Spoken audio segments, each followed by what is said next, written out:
नमस्कार. मी रेणुका कड. सर्वप्रथम सर्वांना जागतिक महिला दिनाच्या खूप खूप शुभेच्छा. क्षितिज फाउंडेशनच्या वतीने यावर्षी इन्स्पायरिंग विमेन अवॉर्डसाठी माझी निवड करण्यात आली. त्यासाठी क्षितिज फाउंडेशनच्या संस्थापक अध्यक्ष स्नेहल चौधरी, त्यांची सर्व टीम यांचे मी मनापासून आभार व्यक्त करते. यावर्षी खरं तर महिला दिनाची थीम ही गिव्ह टू गेन अशी आहे. Give to gain. आपण समाजाचं देणं लागतो ही भावना मनामध्ये ठेवून क्षितिज फाउंडेशन गेल्या 6-7 वर्षापासून महाराष्ट्रभर काम करते. ह्या कामामध्ये किशोरवयीन मुलींच्या शारीरिक समस्या, मानसिक समस्या, किशोरवयीन मुलींच्या मासिक पाळीच्या संदर्भातले समज, गैरसमज अशा सगळ्या विषयांना घेऊन, अशा सगळ्या महत्त्वपूर्ण विषयांना घेऊन क्षितिज फाउंडेशन काम करत आहे.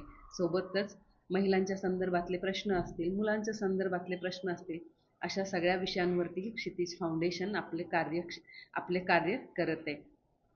त्यांचं हे काम असंच वृद्धिंगत होत राहो यासाठी त्यांना, त्यांच्या सर्व टीमला मनापासून शुभेच्छा देते. खरं तर पुरस्कार हा कौतुक सोहळा जरी असला तरी पुरस्कार म्हणजे जबाबदारी असते. पुरस्कार म्हणजे कर्तव्य असतं की आपण जे काम करतोय ते काम आपण पुढे अजूनही जोमाने आणि अजून चांगल्या पद्धतीने करणं अपेक्षित आहे. ते काम करण्यासाठी आपण बांधील आहोत. यासाठीचा हा पुरस्कार आहे.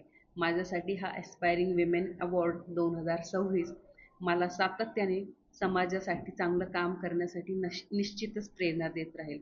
पुन्हा एकदा सर्व टीमचे, क्षितिज फाउंडेशनचे, स्नेहलचे, त्यांच्या सर्व टीमचे मनापासून आभार व्यक्त करते आणि पुन्हा एकदा सर्वांना जागतिक महिला दिनाच्या खूप खूप शुभेच्छा. धन्यवाद.